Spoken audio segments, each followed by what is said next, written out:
நான் இன்னும் கொஞ்ச காலம் உங்க கூட இருப்பேன். ஆனா நான் போற இடத்துக்கு நீங்க வர முடியாது. அதனால ஒரு புது கட்டளையை உங்களுக்கு தர்றேன்.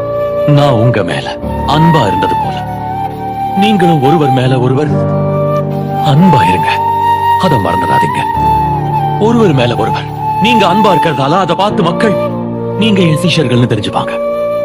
அன்பு செலுத்தணுங்கிற கட்டளை.